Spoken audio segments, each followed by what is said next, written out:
Satu lagi ibu ada pertanyaan tentang manhaj tarjih Muhammadiyah dulu ya. Kalau enggak kita cukupkan. Oh, satu lagi Bang Farid.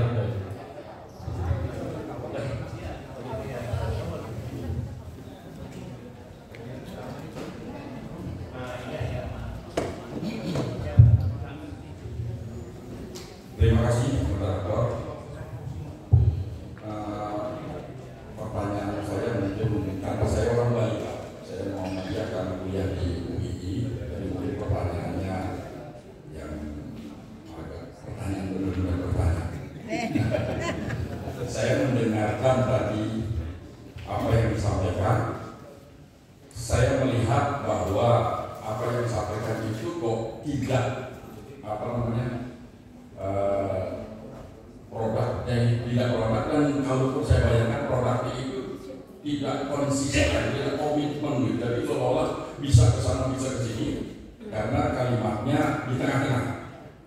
Jadi boleh dari menerima yang benar yang di atas maupun yang di bawah, dari positif atau yang negatif. Itu yang saya lihat, sehingga ada dari itu pertanyaannya, kesimpulan saya. Pertanyaan saya sebenarnya mengarah kepada apakah hasil ketarjihan ini itu diwajibkan untuk diterapkan kepada umat Muhammadiyah atau kepada keluarga dari umat Muhammadiyah. Dan karena kalimatnya tadi yang saya sebutkan di depan tadi, karena kalimat ini menunjukkan ketidakwajiban. Jadi boleh saja berbeda. Jadi misalnya saya dengan Bapak Ketua PDM berbeda caranya yang sesuai dengan kalian. Saya mengikuti kalian tapi tidak juga mengikuti kalian. Jadi saya ada yang begitu, ada yang tidak. Nah, apakah dibolehkan? Kalau diwajibkan harusnya enggak. Jadi itu ingin kepastian seperti itu. Karena kalimat di situ ada kalimat yang kedua, ini satu. Yang kedua ada kalimat bahwa tidak mengikuti mazhab Syafi'i, Maliki atau enggak diikuti. Pertanyaan saya, apakah tidak mengikuti itu dalam pemahaman ketarjihan untuk menciptakan melahirkan ketarjihan, tidak mengikuti itu, atau beragama pun tidak mengikuti mazhab itu? Yang kedua. Yang ketiga, terakhir, kaitannya dengan dari tabib untuk ketarjihan, kaitan sama masalah ibu yang terkait tentang kekerasan perlindungan anak. Tadi dinyatakan bahwa anak yang di luar nikah atau anak haram itu tidak mendapatkan hak waris. Padahal keputusan Mahkamah Konstitusi, ini kaitan ketarjihan bukan ketarjihan itu. Mahkamah Konstitusi dan nomor 45 tahun 2010 itu menyatakan bahwa anak tidak sah punya hak waris dalam hal hukum perdata yang dulu pada hukum perdata. Artinya hukum perdata bisa membuat ketarjihan atau ijtihad. Itu kan ketarjihan sama dengan ijtihad. Artinya orang non-muslim bisa berijtihad. Padahal hakim Mahkamah Konstitusinya adalah orang Islam. Mahfud MD, bulan teman saya kuliah, dia pada orang Islam membuat ijtihad untuk orang Kristen. Nah, kenapa orang Islam yang punya orang Muhammadiyah, yang punya ilmu ketarjihan, tidak menciptakan hukum atau hukum fikih tentang anak haram itu punya hak waris kepada bapaknya? Dengan ketarjihan, karena menurut saya namanya ketarjihan atau ijtihad adalah yang tidak ada ilmunya atau tidak ada diatur kemudian diciptakan dengan otaknya.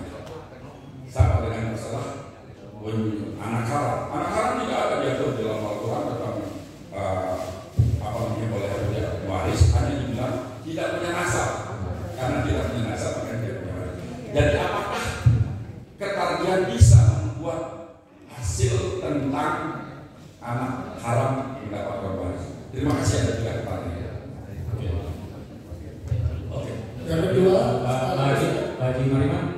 Bagaimana Pak Dudu lebih memilih untuk menanggapi langsung? Dan kita langsung biar tidak lepas.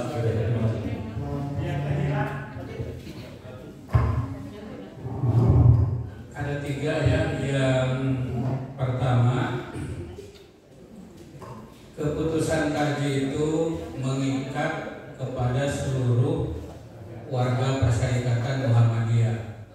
Jadi produk kaji itu ada 3. Pertama, yang baru wacana itu bukan putusan kaji. Yang kedua, berupa fatwa. Fatwa itu boleh diikuti, boleh tidak, tapi lebih baik diikuti. Tapi kalau sudah menjadi keputusan kaji, itu harus diikuti oleh warga Perserikatan Muhammadiyah yang sudah mengikatkan diri menjadi anggota Muhammadiyah. Ya, jadi seperti itu Pak, ada putusan kaji, ada fatwa kaji, dan ada wacana kaji. Itu adalah produk kaji. Nah, yang wajib diikuti oleh warga Perserikatan adalah keputusan kaji. Nah, keputusan kaji ini tidak berarti menafikan pendapat orang lain. Tapi kalau sudah menjadi anggota Muhammadiyah, ya tentu harus ikut kepada putusan kaji. Nah, itu Pak. Ya, yang pertama. Kemudian yang kedua, mengenai tidak mengikatkan diri pada mazhab, apakah Muhammadiyah itu Hanafi? Itu tidak.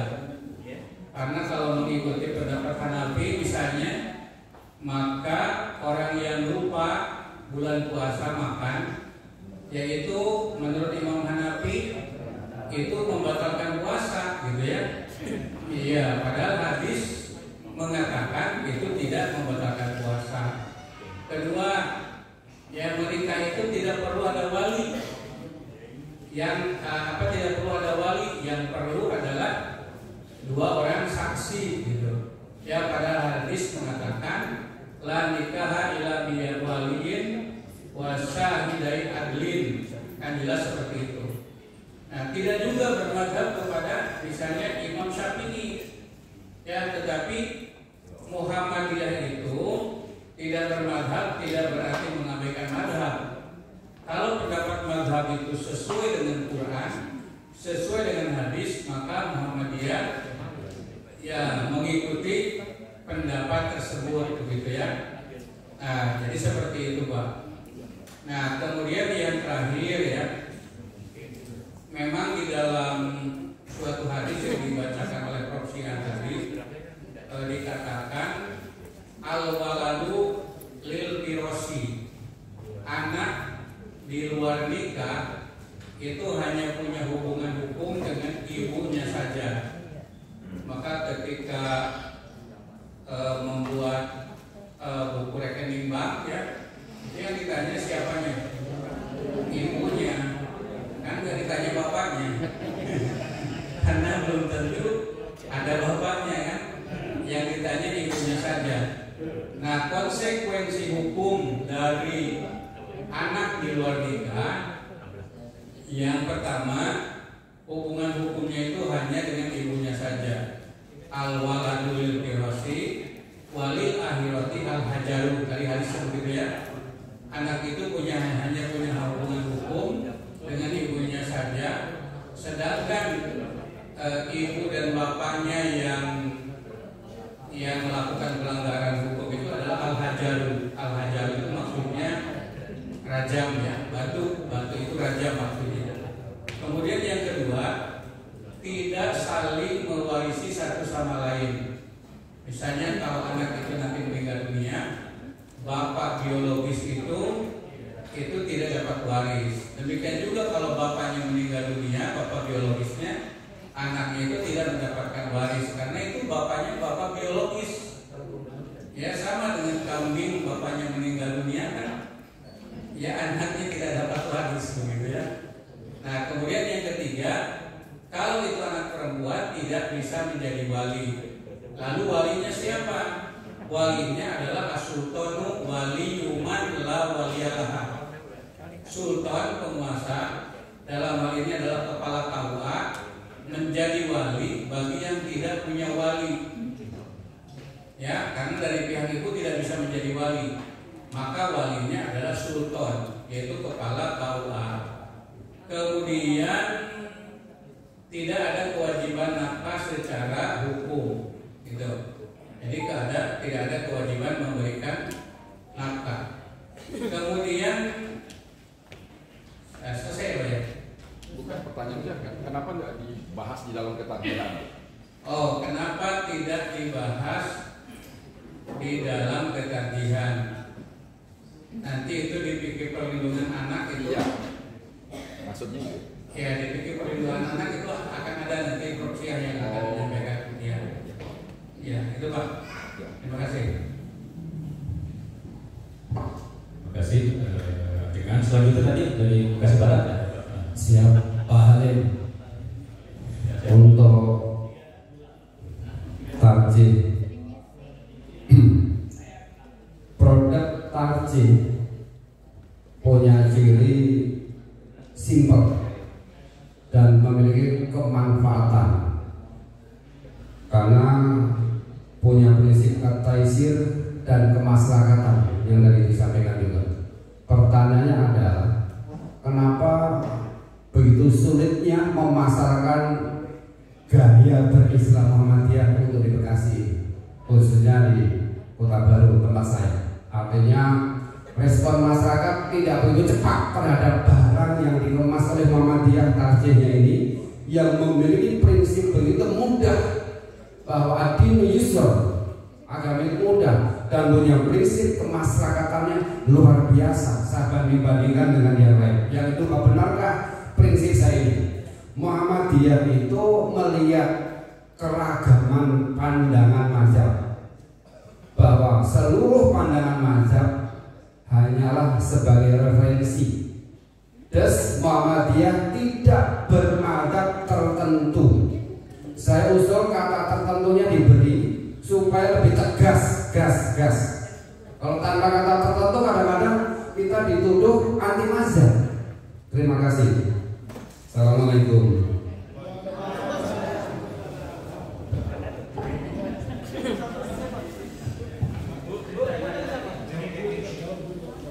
Iya, untuk kenapa produk-produk tarjih Muhammadiyah itu tidak laku di pasaran, ya, tidak laku ya. Kurang hasil penelitian dari para pakar, sosialisasi yang dilakukan oleh tarjih kurang begitu masif. Itu beda dengan saudara kita Salafi ya, atau yang lain lah gitu ya. Itu kan mereka itu punya sosial media di mana-mana. Masing-masing pribadi punya sosial media, kemudian medianya juga banyak.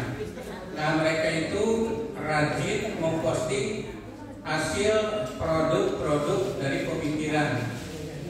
Padahal kalau mereka itu kan hanya pemikiran individual.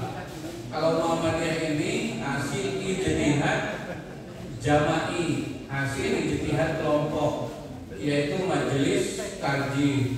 Nah, oleh karena itu masing-masing kita ini apa yang dihasilkan oleh tarjih coba tiap hari diposting kepada individu-individu, dikenalkan inilah produk tarjih terus begitu. Nah, itu yang dilakukan oleh saudara-saudara kita gitu ya. Jadi kalau yang baiknya kita ikuti metode mereka menyebarkan paham atau pemikiran itu kita ikut begitu. Itu tidak jadi persoalan. Itu yang pertama ya. Yang keduanya apa lupa siapa yang kedua? Kata-kata tadi Pak Ustaz. Oh itu tidak berpegang kepada mazhab tertentu.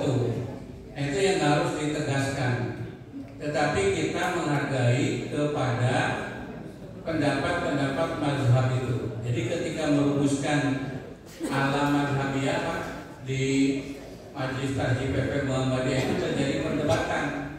Ada yang mengusulkan kalimatnya tidak bermadhab kepada madhab tertentu, tetapi kita saling menghormati, menghargai pendapat tersebut. Nah, tapi itu tidak masuk, itu untuk menjaga toleransi di antara sesama kita. Nah, kita Muhammadiyah itu kalau Bapak membaca putusan kaji jilid 1 ini kan sudah beredar luas, yang isinya pertama berkaitan dengan akidah, kedua toharoh, ketiga sholat, keempat jenazah, kemudian zakat, haji, ya. Yang intinya itu di jilid 1 itu. Kemudian yang di jilid 2 adalah fikih kontemporer, ya, seperti masalah bayi tabung dan lain sebagainya. Tapi itu tempo dulu, sekarang ini oleh Majelis Tarjih PP Muhammadiyah sedang diperluas lagi, diperdalam lagi sesuai dengan perkembangan ilmu pengetahuan sekarang. Kalau jilid 3 tadi sudah disampaikan oleh Bapak, saya kira jilid 3 itu sudah final, tapi jilid 2 sekarang sedang dilakukan pengayaan. Jilid 4, nah kayaknya hasil Munas Tarjih di Jember itu akan menjadi jilid 4. Jilid 5-nya nanti mungkin hasil Munas Tarjih di Pekalongan dan seterusnya begitu. Nanti putusan tarjih itu akan berjilid-jilid. Saya kira itu Pak. Terima kasih. Ya, terima kasih Pak Gubernur dan moderator. Maka nama saya Farid dari PCM Mediasi. Assalamualaikum warahmatullahi wabarakatuh. Saya lebih ke teknis Pak Dokter, yaitu tadi kan disampaikan tentang sholat sunnah suruh tadi. Itu kan hadisnya tidak sahih gitu kan. Terus juga dinyatakan tadi juga bahwa itu adalah awal dari sholat duha. Nah ini kan saya belum pernah Pak, untuk suruh itu belum pernah. Jamin juga patokannya materi itu seperti apa. Yang jelas ya kalau sudah suruh apakah masih sholat duha atau tidak, atau kita nanti melakukan sholat duha lagi dengan mungkin niat yang berbeda gitu kan. Seperti itu. Yang kedua, kalau boleh ini boleh menyimpang ke kalender hijriah bulan tunggal Pak Moderator, boleh ya? Boleh ya? Ya. Oke, buat Bu Dr. Rubaida, saya itu agak bingung dan perlu tahu juga kenapa kok awal mulanya itu patokannya itu adalah New York, terus berakhir di Selandia Baru. Nah itu mungkin bisa dijelaskan seperti apa teknis perhitungannya untuk satu matlak. Itu aja. Terima kasih.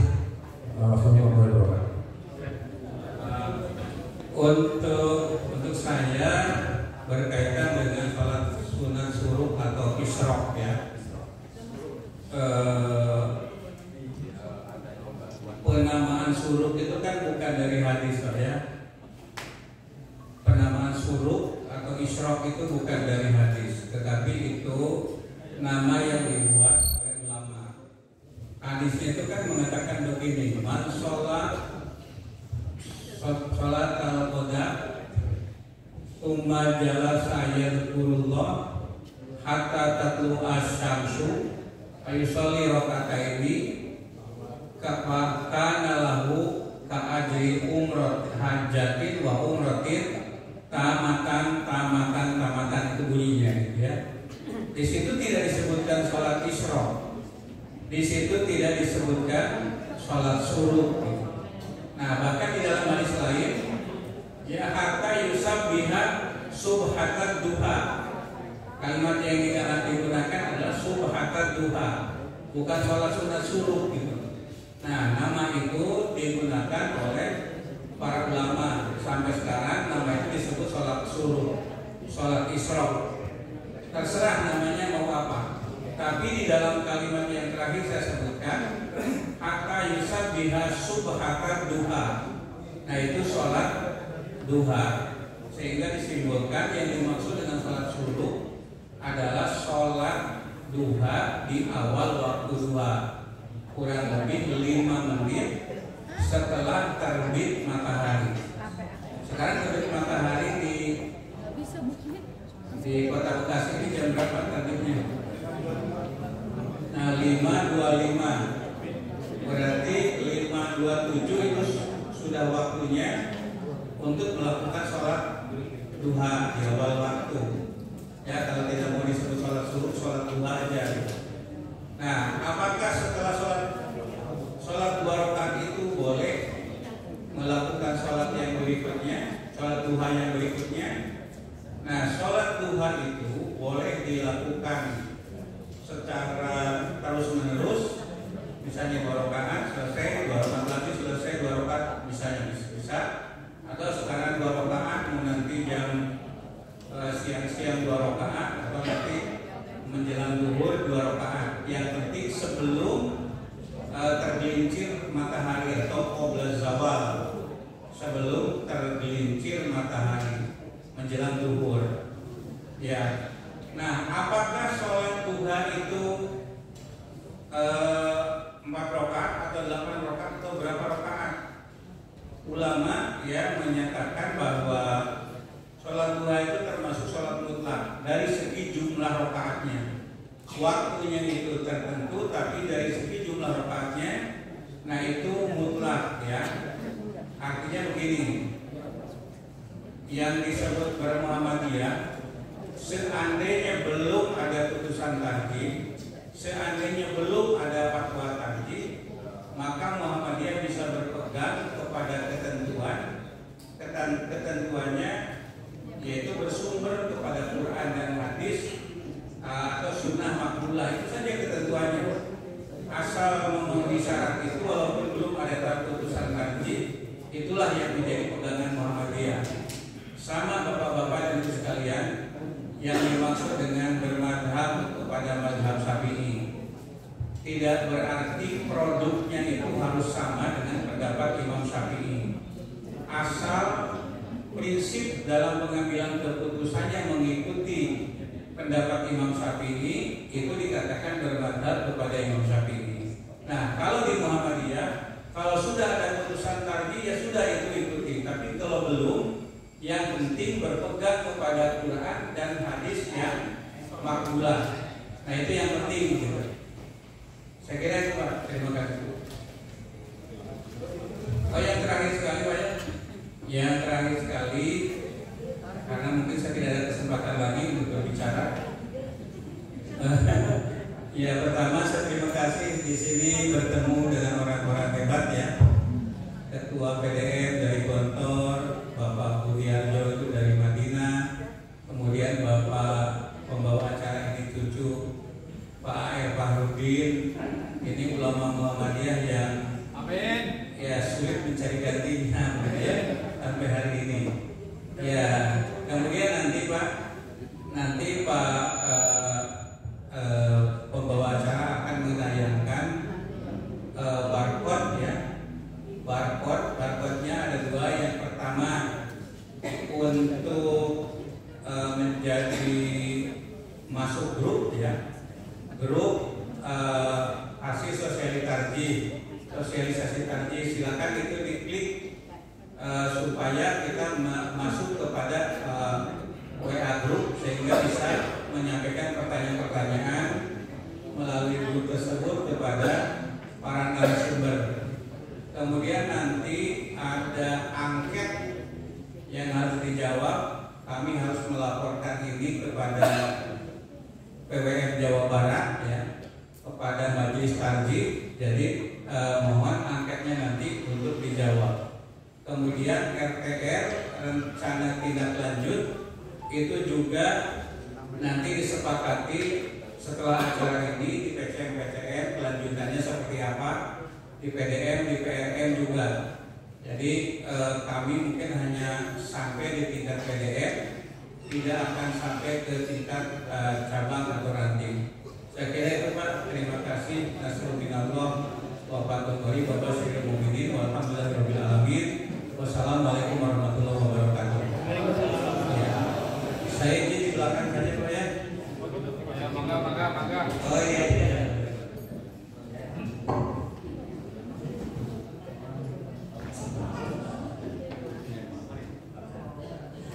Terima kasih. Ini ada pertanyaan dari Pak Farid ya tentang posisi hilal. Kenapa tadi memakai Amerika? Nah, awalnya soalnya Pak, mana Pak Farid tadi yang bertanya, ya, ketentuan KHGP yang pertama harus terjadi ijtima di seluruh dunia ini sebelum jam 00 GMT.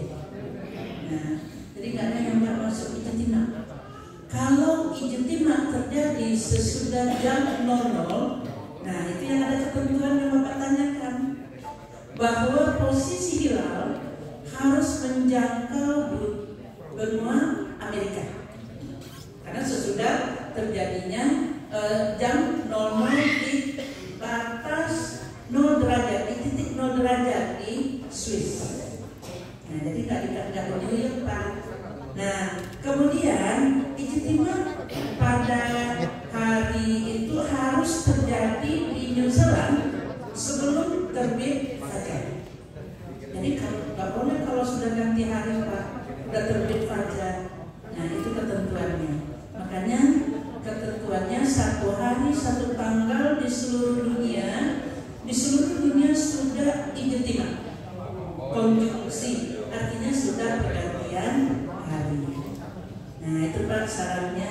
Kemudian elongasi 8 derajat, tinggi hilal 5 derajat.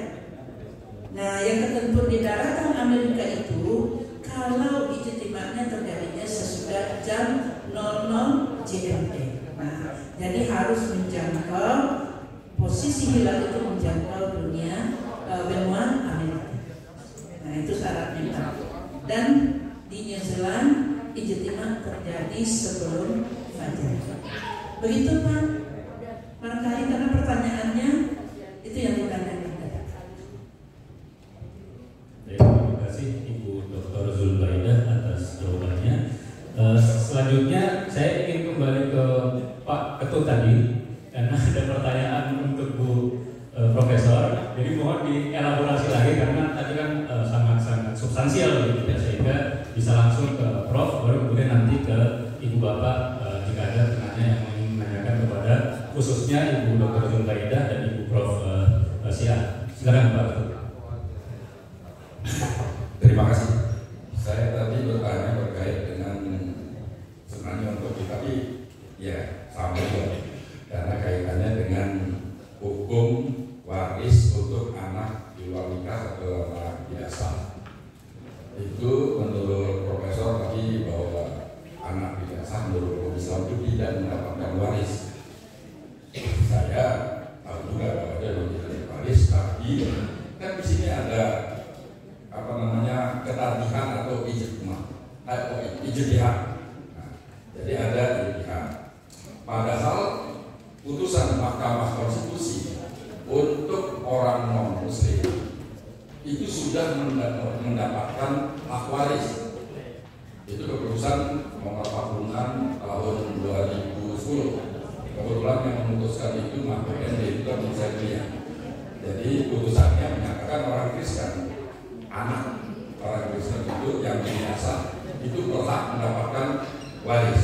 Itu juga bertentangan dengan hukum perdata atau hukum perkawinan. Artinya orang Islam berijtihad terhadap hukumnya orang Kristen.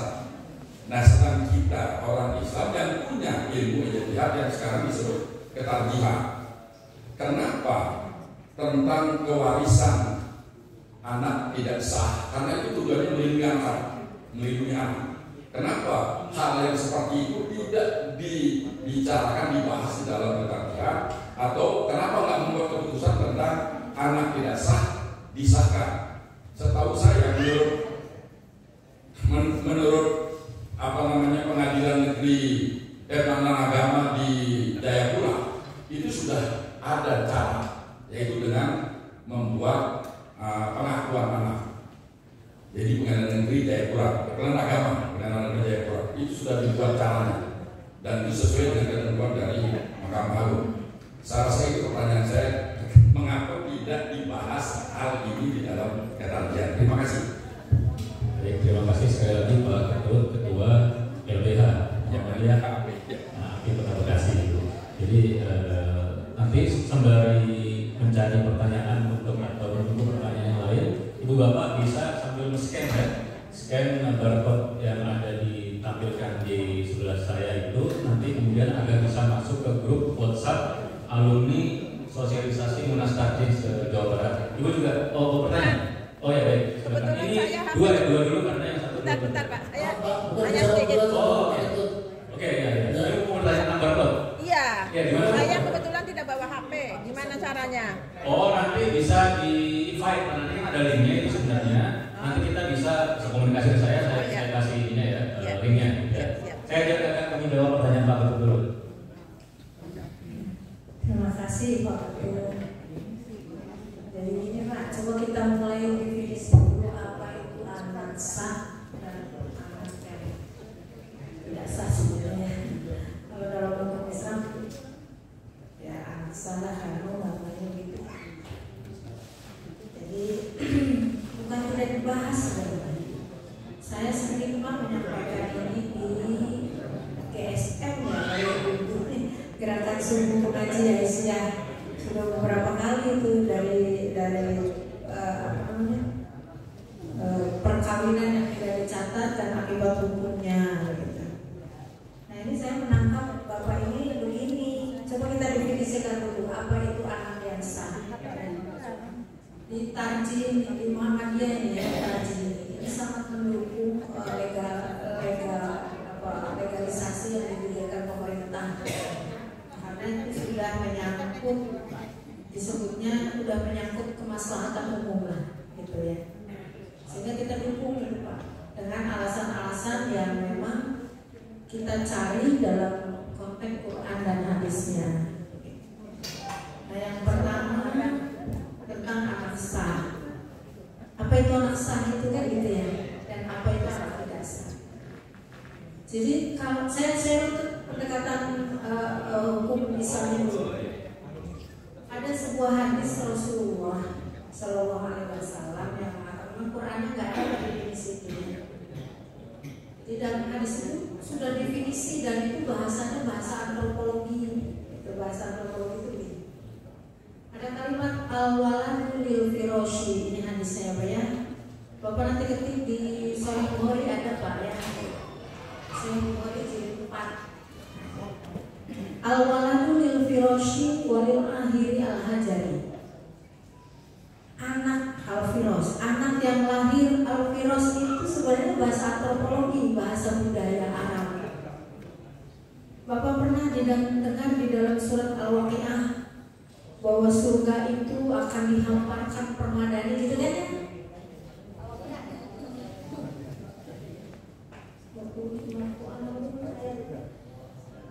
Ya.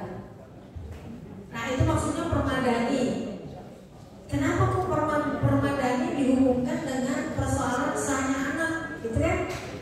Nah ternyata Pak, simbol perkawinan orang Arab itu, kalau ada perkawinan itu dulu permadani itu dihamparkan, simbol ya. Jadi sepanjang ada virus, disebutnya ada virus mengatakan rajang pengantin, ya kan? Itu bahasa-bahasa budaya masyarakat lah. Nah kemudian kalau di kita mungkin gini lah, ibu-ibu yang suka dengar lagunya Desi Ratnasari, Tenda Biru. Tenda biru itu simbol apa ya? Simbol adanya perkawinan walaupun tendanya tidak biru gitu ya. Nah sehingga hadis itu muncul dari antropologi bahasanya itu. Maka dimaknai begini, anak yang lahir dari perkawinan yang sah adalah anak yang sah. Gitu. Dikembangkan Pak di Indonesia. Apa maksud dari perkawinan yang sah? Satu, perkawinan menurut syariat, gitu kan? Syarat rukunnya kan di situ bahasanya pasal 2 ayat 1 mengatakan perkawinan itu adalah perkawinan dilakukan menurut syariat agama dan kepercayaan. Kalau agama Islam berarti syariat Islam kan? Syarat rukunnya terpenuhi semua. Gitu. Yang kedua ayat 2-nya dicatat menurut peraturan perundang-undangan yang berlaku. Itu perkawinan yang sah. Sehingga anak yang lahir dari perkawinan yang menurut syariat Islam dan dicatat, maka ada hubungan hukum dengan kedua orang tuanya. Itu anak sah. Satu definisinya begitu Pak. Yang kedua, dalam undang-undang itu pasal 42 Undang-Undang 1 tahun 74 pasal 42 mengatakan indikator anak sah juga disebutkan anak yang lahir dalam, gitu ya, dalam perkawinan yang sah. Tadi saya katakan kan, kalau nikah 1 Januari 2024, lahir anak 3 Februari 2024, singkat ya, 1 bulan lahir anak. Anaknya sah nggak? Sah nggak anaknya? Sah. Kenapa? Karena al-waladu lil firasi. Anak itu lahir dalam perkawinan yang sah. Itu mah zina. Yang zina kan orang tuanya. Ini bagaimana anak itu supaya punya perlindungan hukum kan gitu. Jadi ada hukuman hukum dengan kedua orang tuanya. Ada hak waris, ada hak gitu ya. Nah itu Pak yang dimaksud dengan anak sah. Nah yang Bapak tadi anak yang tidak sah itu begini. Anak yang disebut bukan keturunan yang sah itu anak yang lahir di luar perkawinan. Nah gitu. Jadi misalnya begini, pada tanggal 2 Februari anak itu lahir, tapi tanggal 3 Maret orang tuanya baru nikah. Beda kan? Berarti anaknya lahir di luar perkawinan.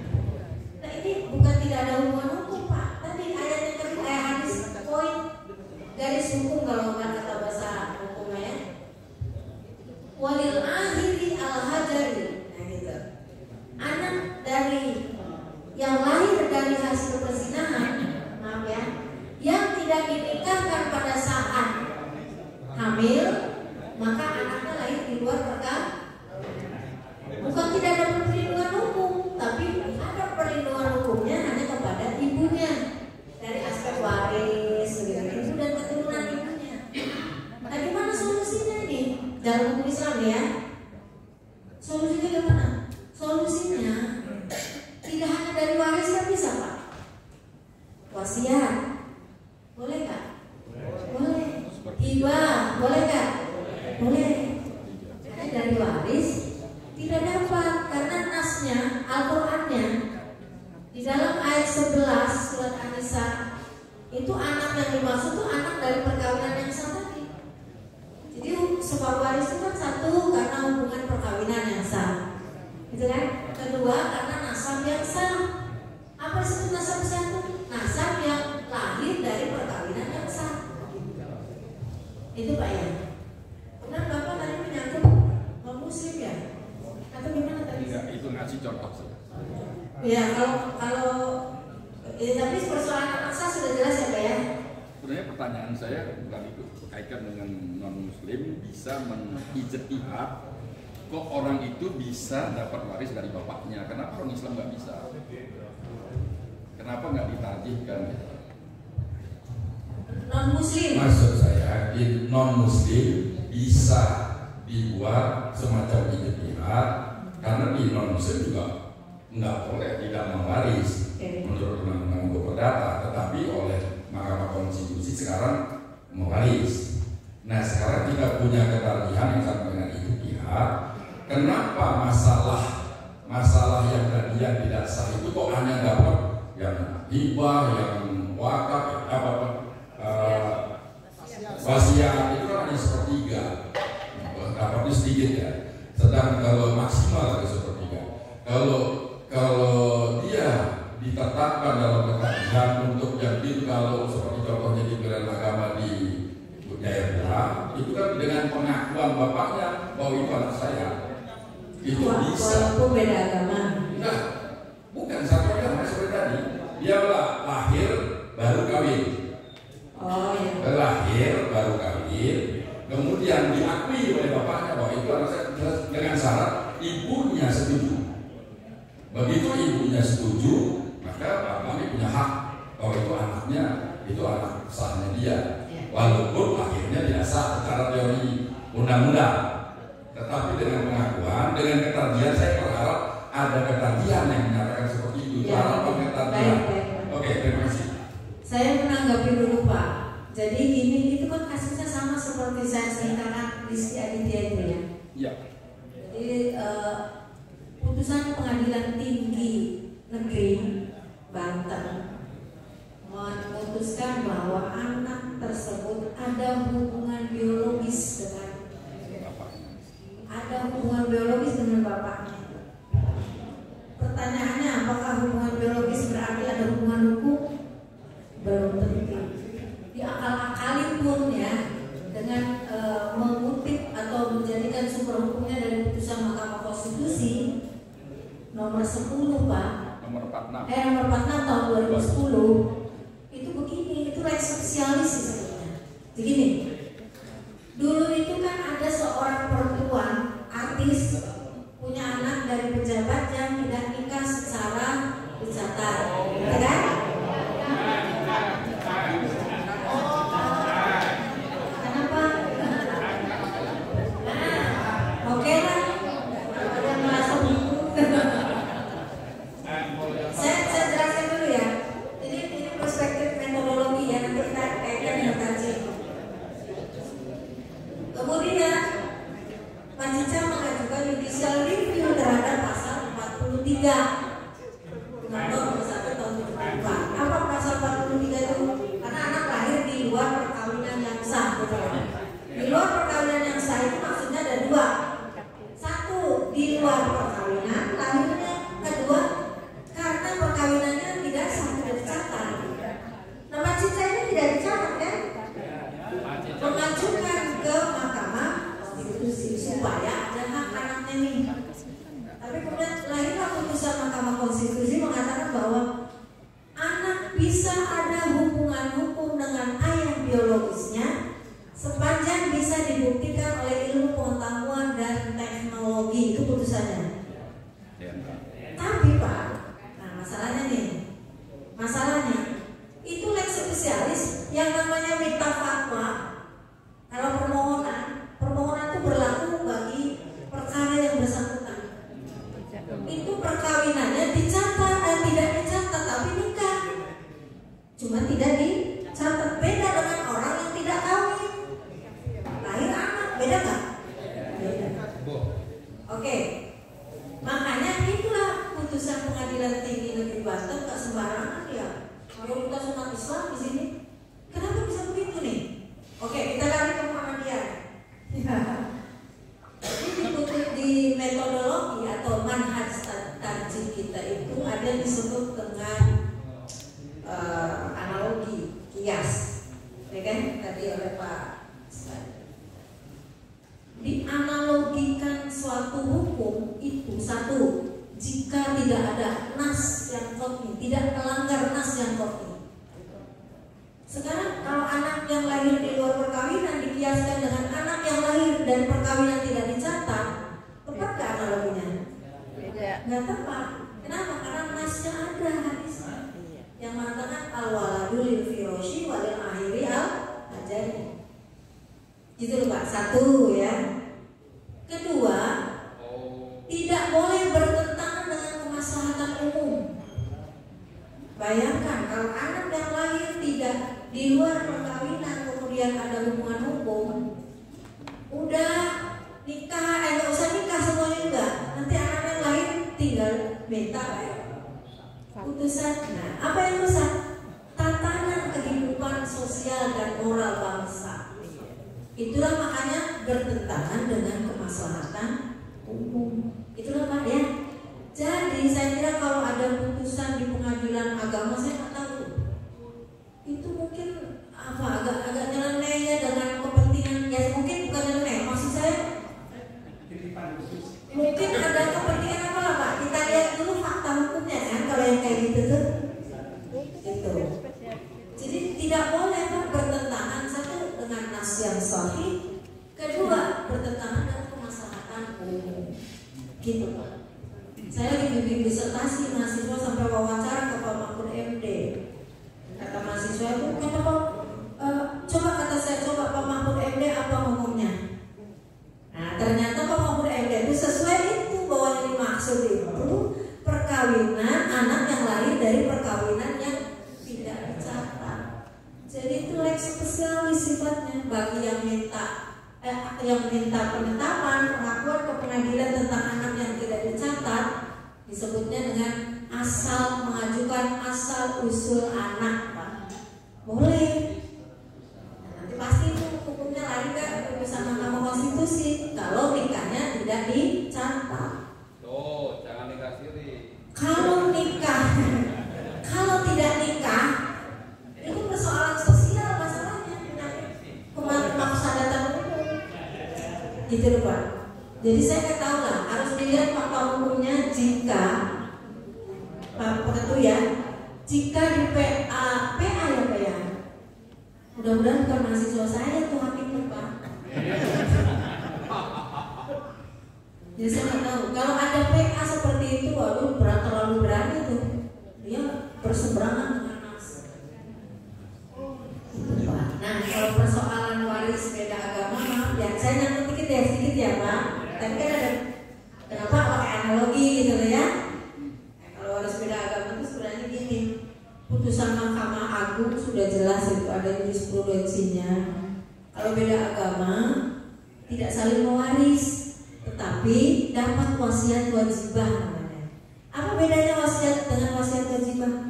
Kalau wasiat biasa mah ada ikhtiar dari orang yang mau memberi wasiat. Tapi kalau wasiat wajibah tuh satu ditetapkan undang-undang kayak di Mesir, Sudan, Maroko, gitu ya. Kita tuh oleh undang-undang. Nah termasuk di Indonesia tuh waris beda agama. Jadi dapatnya wasiat wajibah, wasiat tidak wasiat. Yang beda agama itu dapat bagian maksimal 1/3 begitu. Ya Pak Ketua. Jadi kita metodologinya tidak berani bertentangan dengan nas yang sahih. Terima kasih Prof atas responnya yang saya kira sangat dalam dan gamblang ya. Dan kita semakin sore semakin hangat ini sudah ada lagi yang mau bertanya. Tapi sebelum itu kembali lagi ke grup WhatsApp. Bapak Ibu sudah bergabung ya? Kira-kira ada yang masih punya kendala? Belum Bapak Ibu? Oh, nanti bisa juga linknya. Oke, kalau tidak bisa barcode, ada juga dalam bentuk link. Nanti bisa saya forward ke Pak Taufik. Nah, selanjutnya kalau sudah selesai dengan barcode grup WhatsApp ini, kita mohon tampilkan Mas Salman atau Mas Ibnu barcode angket ya. Nanti kita juga bisa sambil ngisi angket. Mohon maaf barcode lagi, jadi di situ nanti untuk evaluasi juga dari tim Majelis Tarjih Jawa Barat untuk bisa mengukur ya, kesuksesan acara kita pada hari ini. Selanjutnya kembali lagi ke pertanyaan. Ustaz, satu, ibu-ibu pertanyaan kiranya ada? Dua ya. Ibu-ibu ya, ini oke.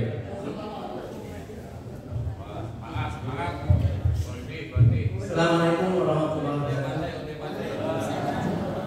Saya Zainal dari CCN Produksi. Ada dua pertanyaan. Mungkin yang pertama mengenai tadi manhaj ya. Saya tidak tahu pada siapa, pada Pak Ustaz. Yang selama ini yang kami sering ikuti dalam kuliah takjil online sering disebutkan 3 manhaj besar, yaitu Salafi, Mazhabi, dan Tarjih. Tetapi pada waktu tadi ada pembukaan ternyata ada Persis, ada Syarikat Islam, Islam dan sebagainya.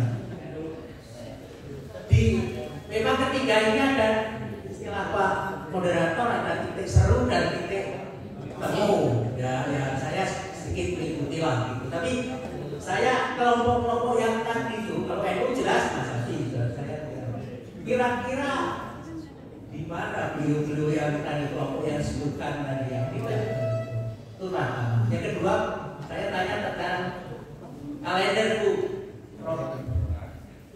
Kalau cerita kalender, mudah-mudahan saya tidak tangkap. Ini kan ijtihadnya apakah hanya Muhammadiyah atau dengan kolaborasi dengan negara lain, saya tidak tadi belum dapat informasi.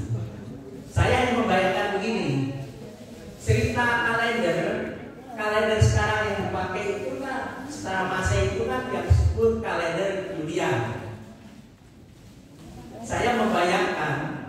sejarah dunia membuktikan bahwa secara kalender itu ini sangat berdasarkan histori dan sejarah yang berdasarkan itu ada dua besar, yaitu zaman dulu, dan saya tidak salah bisa tadi saya tulis pada Julius Caesar di Imperium Romawi, dia menentukan bulan itu hanya 10 bulan, 1 tahun.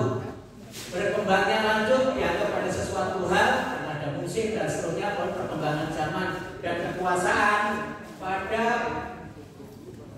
Paus Gregorius 13, maka ditambah 2 bulan, Januari dan Februari. Total jenderal jadi 12 bulan yang dipakai sampai saat ini. Nah, pertanyaannya saya begini, Bu.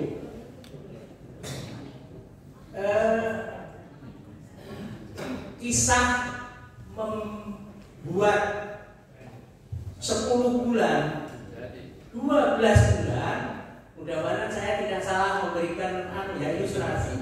Ini karena apa? Karena kekuasaan dan agama Romawi. Cawe-cawe. Ya cawe-cawenya puasa lah, sama agama itu yang jelas, karena itu agama sebelum berikutnya saya bukan begini, Bu, mohon maaf tolong di ini. Kalau kalender hijrah global tadi, saya bayangkan betapa yang tadi aja yang dari 10 bulan 12 pada hari ini sudah 2000 tahun sekian baru ya muncul ide untuk dia. Saya referkan kepada tadi kekuasaan dan agama. Pada zaman perjanjian Hudaybiyah, pada Nabi Muhammad ingin umroh ke Mekah, inilah ada unsur agama dan siasa politik. Ya, oleh karena itu saya membayangkan medan ini yang maksudnya perjuangannya seperti apa. Cuma inilah yang saya tangkap dari pemahaman yang saya terima pada pagi ini.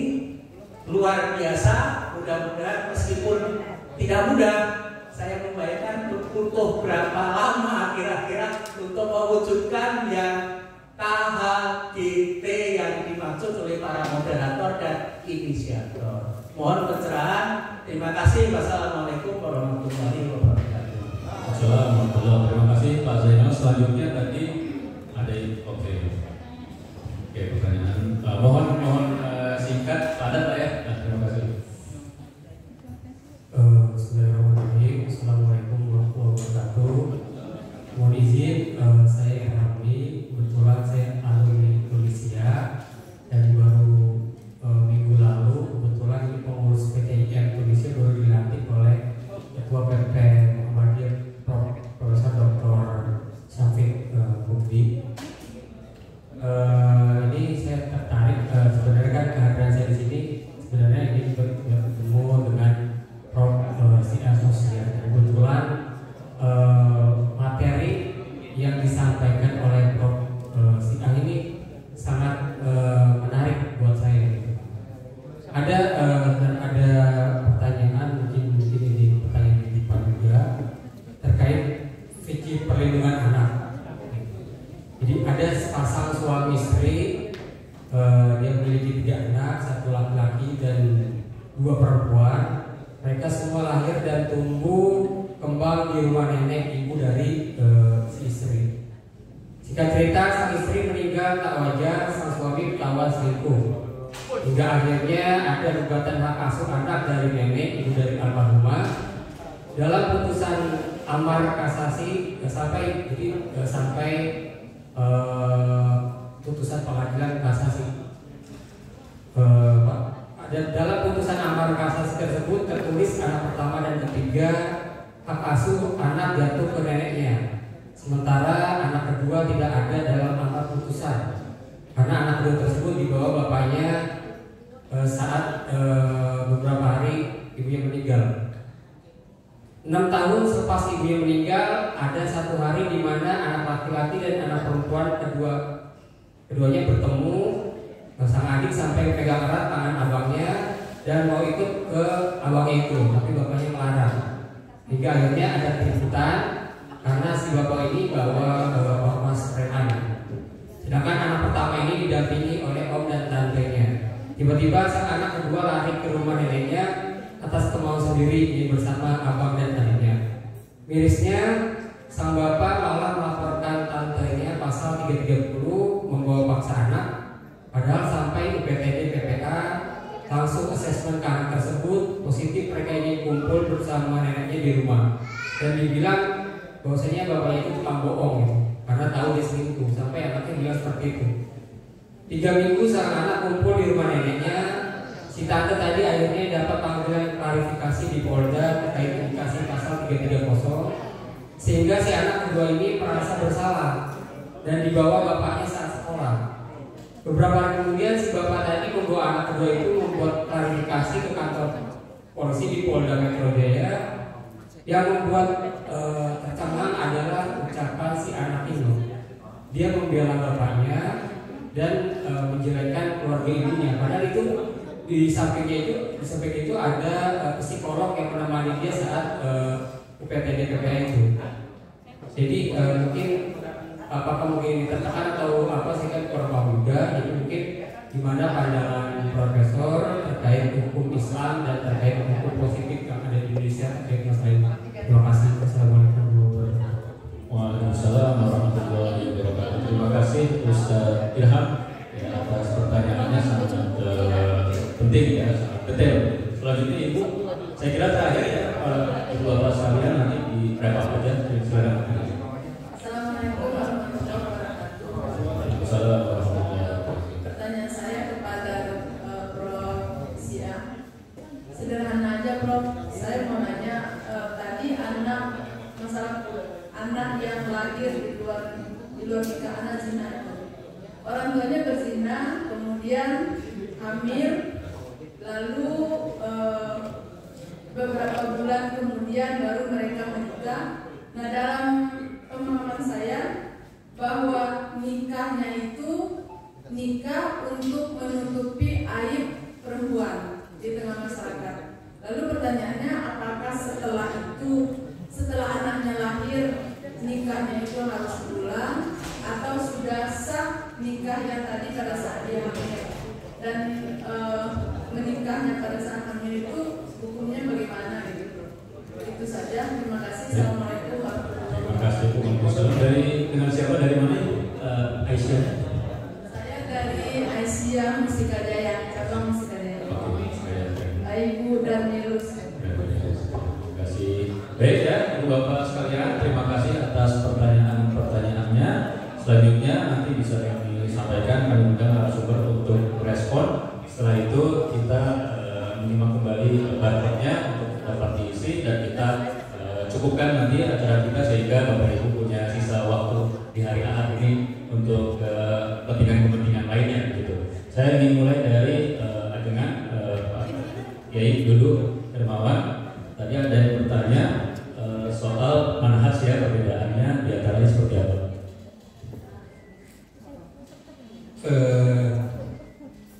Tadi ada istilah salafi ya. Salafi itu tidak berpegang kepada salah satu mazhab. Jadi jargonnya salafiyah itu pertama berpegang kepada Quran dan Sunnah. Kedua, tidak berpegang kepada salah satu mazhab. Yang ketiga, terbebas dari khurafat, tahayul dan bid'ah. Yang keempat, tidak terpengaruh oleh aliran filsafat dan tasawuf. Nah, kalau itu pandangan salafi, maka yang termasuk salafi itu yaitu pertama Ikhwanul Muslimin dan produk-produk dari Ikhwanul Muslimin seperti Hamas, ya, Partai Keadilan dimanapun di seluruh dunia. Nah, itu termasuk kepada salafi. Muhammadiyah, Persis, Al-Irsyad itu termasuk kepada salafi. Kemudian pengikut Muhammad bin Abdul Wahab ya, yang di Indonesia sekarang marak banyak. Nah, itu juga termasuk kepada salafi. Hanya masing-masing masing-masing Salafi itu punya sekte-sekte sendiri, punya pemikiran-pemikiran sempalan. Misalnya HTI tidak menerima demokrasi, Partai Keadilan menerima demokrasi, HTI boleh demonstrasi, sementara Salafi Wahabi itu mengharamkan demonstrasi, begitu ya. Nah, Muhammadiyah membolehkan menerima demokrasi, membolehkan apa lagi? Ya, demonstrasi, menerima demokrasi, Persis juga begitu. Nah, itu dari segi Salafinya ya. Itu secara keilmuan ya Pak ya, bukan apakah Muhammadiyah Salafi di dalam dokumen resminya, tidak. Itu secara keilmuan yang masuk kepada Salafi itu. Nah, kemudian berkaitan dengan manhaj, cara berijtihad ya. Kalau Salafi yang dikenal sekarang yang ada di tanah air, yang kuat menyebut Salafinya itu berpedoman kepada Quran dan Sunnah berdasarkan paham para sahabat. Jadi bukan paham-paham yang lain. Jadi pemahaman-pemahaman di luar sahabat itu tidak masuk ke dalam kelompok mereka, walaupun akan sulit ya kalau memahami Quran dan hadis hanya berdasarkan kepada pemahaman dari para sahabat. Ya, misalnya bolehkah tidak seorang ustadz mengkampanyekan calon wali kota? Ini wali kota yang kita dukung siapa nih Pak? Boleh tidak ustadz itu mengkampanyekan seorang wali kota? Coba cari pendapat sahabat. Wah, di mana pendapat sahabatnya juga? Susah gitu ya. Maka di situ perlu ada ijtihad lain. Nah, kalau Nahdlatul Ulama yang jadi manhajnya itu tentu metode yang dimiliki oleh Imam Asy-Syafi'i, begitu ya. Coba sumber hukum Islam dari Imam Syafi'i itu apa saja. Jadi mengikuti itu, dan itu dipegangi oleh lembaga Bahsul Masail. Nah, kalau Persis ya itu dipegang oleh Dewan Hisbah namanya. Kalau Muhammadiyah itu oleh Majelis Tarjih begitu. Nah, kemudian tadi jadi yang punya metode untuk memahami hukum Islam itu adalah Salafi, Persis, Muhammadiyah dan NU. Yang lainnya itu ya tergantung di mana mereka itu berada. Tapi mereka punya prinsip-prinsip tertentu. Misalnya Syarikat Islam itu ada yang namanya apa jadi lupa, tadi ingat ya. Ketika akan ngomong ingat, tapi sekarang jadi lupa. Yaitu apa? Ada yang dari SI tadi Pak? Oh, sudah pulang ya. Itu namanya nanti kalau ingat saya sebut ya. Nah, itulah manhaj. Perlu disampaikan kalau usul, yaitu usul itu menghasilkan manhaj. Tapi kalau yang namanya furu itu menghasilkan madhab. Jadi ada yang menghasilkan madhab, ada yang menghasilkan manhaj. Kemudian kalau furu dari yang furu ya, nah itu menghasilkan sekte. Jadi ada sekte-sekte kelompok-kelompok sempalan dari berbagai manhaj atau madhab itu tadi. Jadi tidak bisa misalnya orang menyeragamkan seluruh pendapat itu, tidak ada perbedaan satupun. Misalnya manhaj salaf, apakah akan seragam semuanya? Semakin lama semakin berkembang, ilmuannya, intelektualnya semakin banyak, pikirannya sangat berbeda-beda, dipengaruhi oleh di mana mereka belajar, di mana mereka itu berada, dan akhirnya nanti akan ada pendapat-pendapat yang beragam, berbeda. Sama dengan mazhab Syafi'i juga. seragam mazhab Syafi'i itu. Misalnya Imam Al-Ghazali ya, yang dia itu termasuk Syafi'iyah, tapi dia tidak mau menerima konsep ya air mustakmal paham Imam Syafi'i. Imam Al-Ghazali mengatakan, saya berharap Syafi'i tidak berpendapat bahwa air yang kena najis itu menjadi mutanajis. Air yang terkena badan itu air mustakmal yang suci tapi tidak mensucikan, itu berbeda. Nah, di dalam bidang akidah, misalnya Ahlussunnah wal Jamaah, Ahlussunnah wal Jamaah yang mana ini? Apakah Ahlussunnah wal Jamaah ala Salafi, ala Muhammadiyah atau ala apa? Ahlussunnah wal Jamaah yang pertama yaitu berdasarkan hadis ya, alaikum bisunnati wa sunnati khulafai rasyidin al-mahdiyyin. Alaikum bisunnati, maka disebut Ahlussunnah.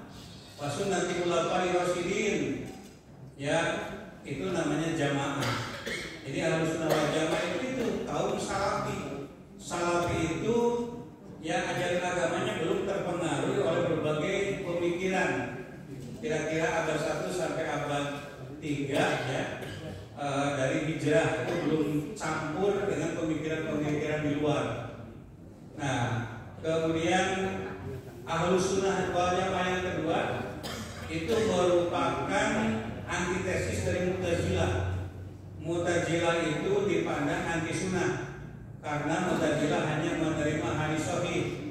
Jadi banyak hadis-hadis yang ditolak oleh Mu'tazilah, maka dikatakan anti sunnah.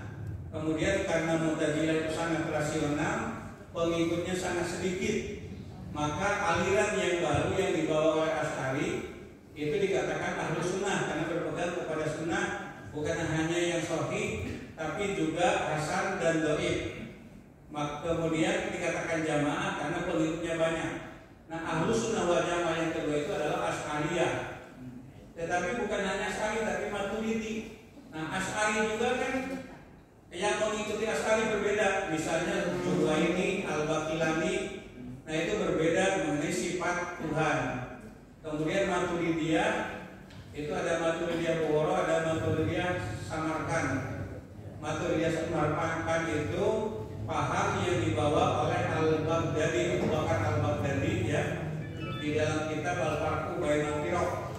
Nah, kemudian kalau Maturidiyah Bukhara itu dibawa oleh Al-Bajdawi dalam kitabnya Kitab Usuluddin. Nah, itu memiliki pandangan yang berbeda, beragam. Jadi jangan bermimpi ya, katakanlah satu manhaj, katakanlah manhaj salaf atau manhaj yang lainnya akan seragam untuk selama-lamanya.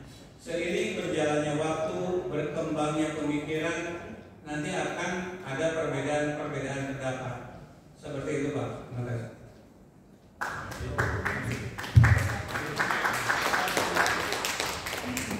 Terima kasih Pak Jainal tadi ya, tentang tahun Masehi atau tahun Syamsiah.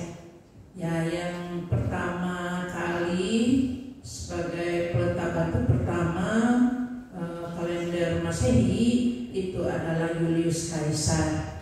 Ya, disebut dengan kalender Julian. Itu jumlah harinya dirata-ratakan 365 seperempat hari. Jadi tetap 12 bulan bukan 10 bulan. Kemudian pada masa Paus Gregorius ke-13, nah itu dirubah tahun dari Masehi gaya lama menurut Julian itu dirubah menjadi Masehi gaya baru oleh Paus Gregorius ke-13. Yang dirubahnya jumlah hari dalam satu tahun yang menurut Julius Kaisar tadi 365 seperempat hari, yang sebenarnya itu hanya 365,2422 hari.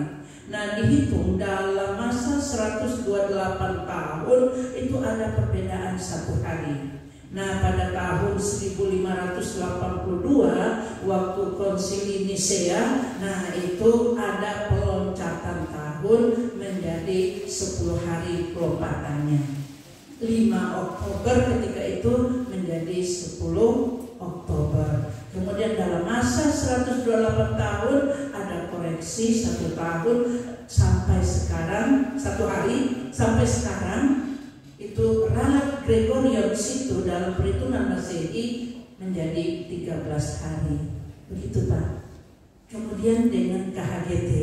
KHGT ini udah lama Pak. Rencananya tadi sudah ada dari tahun 78. Nah, kemudian pada tahun 2016, nah itu ketua kita diundang Bapak Profesor Dr. Samsul Anwar membahas KHGT karena beliau membuat tulisan. Kemudian dari Turki itu Oki itu tertarik terhadap tulisan beliau. Ada 2 orang yang diundang dari Indonesia, dari Muhammadiyah 1, dari Nahdlatul Ulama 1, itu Pak Hendro Setianto yang punya Imam Noong. Nah, ketika itu sudah disepakati 1 hari 1 tanggal di seluruh dunia.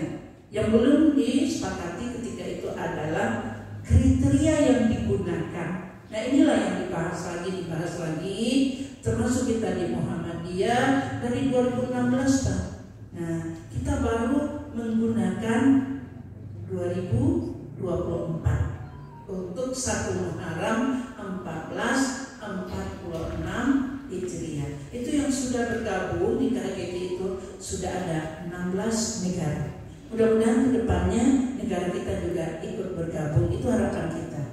Ya, sekarang baru organisasi Muhammadiyah. Maka saya katakan lompatan ijtihad, karena ini adalah ijtihad Muhammadiyah. Barangkali itu Pak. Ya, terima kasih. Kayaknya yang memberikan pertanyaan, mengajukan pertanyaan ke saya cuma Pak Jainal ya, yang 2 lagi belakangan itu kepada Prof. Osia. Ya, kurang lebihnya saya mohon maaf. Terima kasih atas perhatiannya. Ya, nasrul minallah wa fathun qarib. Wa basyiril mu'minin. Wassalamualaikum warahmatullahi wabarakatuh.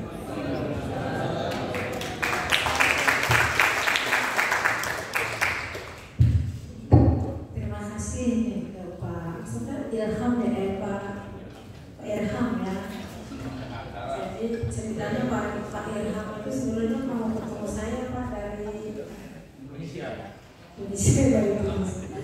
Dia mau silaturahim ke Bandung. Tapi saya bilang saya mau ke Bekasi. Oh kebetulan saya di Bekasi gitu ya komisinya. Jadi dia banyak pencerahan dari Pak, tidak hanya dari fikih kemenangan Pak ya. Mengenal KHGP, mengenal tarji. Terima kasih. Jadi begini aja ya. Pada dasarnya, menurut hukum Islam itu pada pasal 105 ya di kompilasi hukum Islam. Nah, ini kompilasi apa sih kompilasi hukum Islam itu? Sebenarnya kompilasi hukum Islam itu fikihnya Indonesia lah, gitu saya sebut itu ya. Karena itu disepakati oleh 185 ulama fikih plus cendekiawan muslim di Indonesia. Nah, bersumber dari apa? Salah satunya 38 kitab fikih dari berbagai mazhab. Itu. Kalau Indonesia tidak bermazhab, sebenarnya tidak bermazhab. Sama dengan kita. Karena fikihnya itu berbagai mazhab, Pak. Jadi kalau yang ngaku-ngaku mazhab Syafi'i, tapi yang poligami mengaku mazhab Syafi'i. Sebab Pak, saya mau contoh ilustrasi dulu ya, saya kemana-mana. So, Imam Syafi'i mengatakan begini dalam kitab, ada dikutip dari pendapat Imam Syafi'i, uhibbu ala bahasa ini, la uhibbu ala ta'addud az-zawjah. Kata Imam Syafi'i gitu. Saya tuh nggak senang katanya kalau lihat orang membilangkan istrinya, maksudnya membilangkan tuh lebih dari satu kan. Tuh, kalau yang ngaku-ngaku mazhab Syafi'i kemudian berpoligami, mungkin ketemu Imam Syafi'i cemberut aja. Sebab simbol dari laku itu adalah cemberut. Nah, itulah logikanya. Nah, maksud saya, oke, kembali ke itu. Itu kompilasi ya. Jadi dalam kompilasi hukum Islam pasal 105 bahwa anak masih di bawah umur disebut mumayyiz. Ya, masih di bawah umur 12 tahun. Kalau orang tuanya berpisah, gitu kan, maka hak hadonahnya kepada ibu, gitu kan. Kalau ibunya, nah kasusnya itu kan ibunya meninggal nih, yang ditanyakan nih, ibunya meninggal di mana? Kepada ayahnya. Kan seharusnya begitu.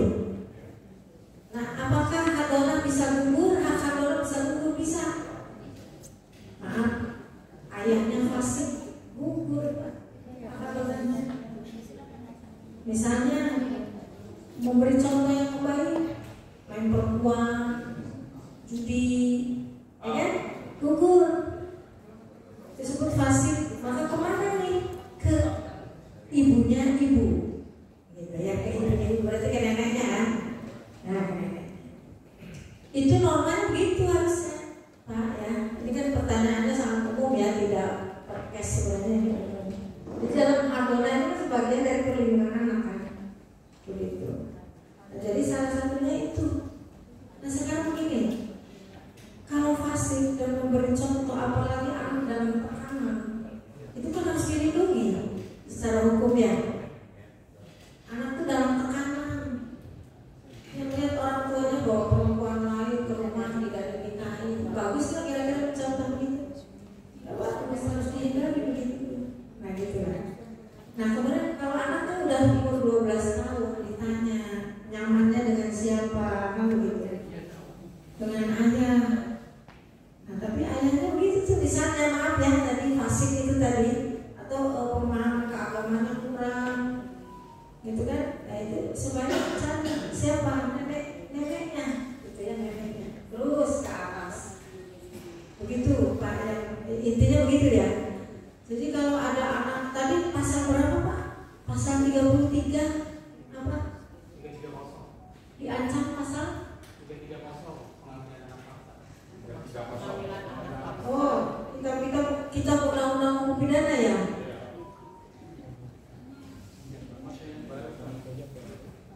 Isinya apa ya? 330 kita undang-undang hukum pidana dengan pasal pemaksaan. Iya, pengambilan paksa. Ya paksa tuh kan tadi kalau norma agama begini ditanya dulu norma menurut tulisan anaknya nyaman dengan siapa. Jadi Pak nanti kembali ke situ bisa mengukur pasal 330 jika dialogkan dengan anaknya. Tapi masalahnya kalau anak dalam tekanan ini lebih bahaya loh. Diancam ke bapaknya teh misalnya. Kalau nggak ikut bapak atau ngomong langsung, nah gitu misalnya ada tekanan, itu saya kira harus bisa diselesaikan begitu Pak. Ditanya dulu anaknya menyampaikan gimana, dan itu harus di depan orang-orang yang berkompeten ya dalam hal ini, orang yang melindungi perlindungan anak, atau bahkan kalau perlu di depan hakimnya ya, kalau itu digugat pasal itu. Insya Allah nggak akan salah gitu, karena ini kepentingan anak itu kan bisa nyaman bertumbuh kembang dengan sebahagia, apalagi pas dipisahkan dengan saudara-saudaranya kan gitu. Bapaknya nggak bisa berjamin itu, sebab gini, kalau termasuk gugur juga jika salah satu itu sudah menikah. Ini kan belum menikah, apalagi fasik tadi ya, persoalannya itu begitu Pak. Ya, jadi untuk sementara itu dulu deh. Ya secara normatif boleh sepanjang gitu ya, tidak fasik. Tapi kalau fasik menjadi gugur. Fasik itu kan berbuat dosa ya, dosa besar, ya kan? Judi, zina, ya begitulah. Kalau zaman sekarang mah pil, will, gitu ya. Apa bu pil? Nah, pil. Itu ya sementara. Yang kedua dari ibu, saya kira bu nggak perlu dinikahkan lagi, ya. Jadi ada harus mengatakan nikah yang mana yang saya yang pertama, gitu ya.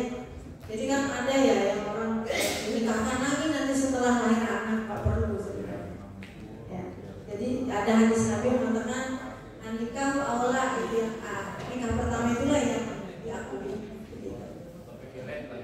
Itu kan pertanyaannya mana ibu yang nanya? Iya. Cukup bu?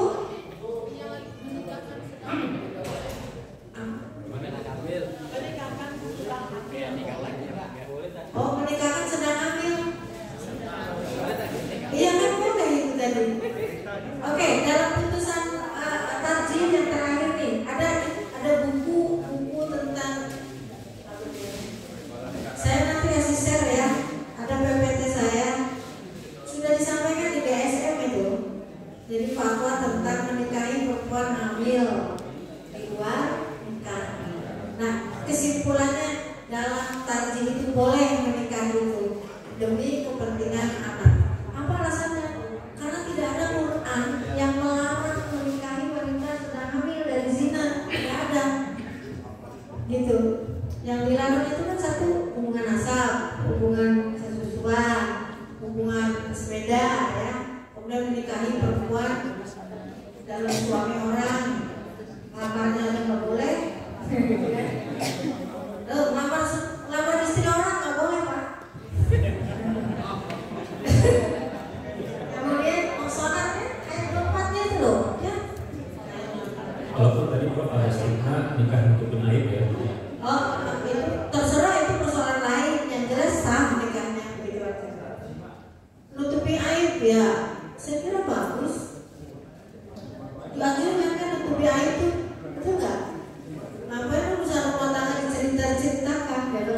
Bagus. Jadi ini untuk menutupi supaya masyarakat menilai bagus, ini bagus. Boleh. Itu yang dia.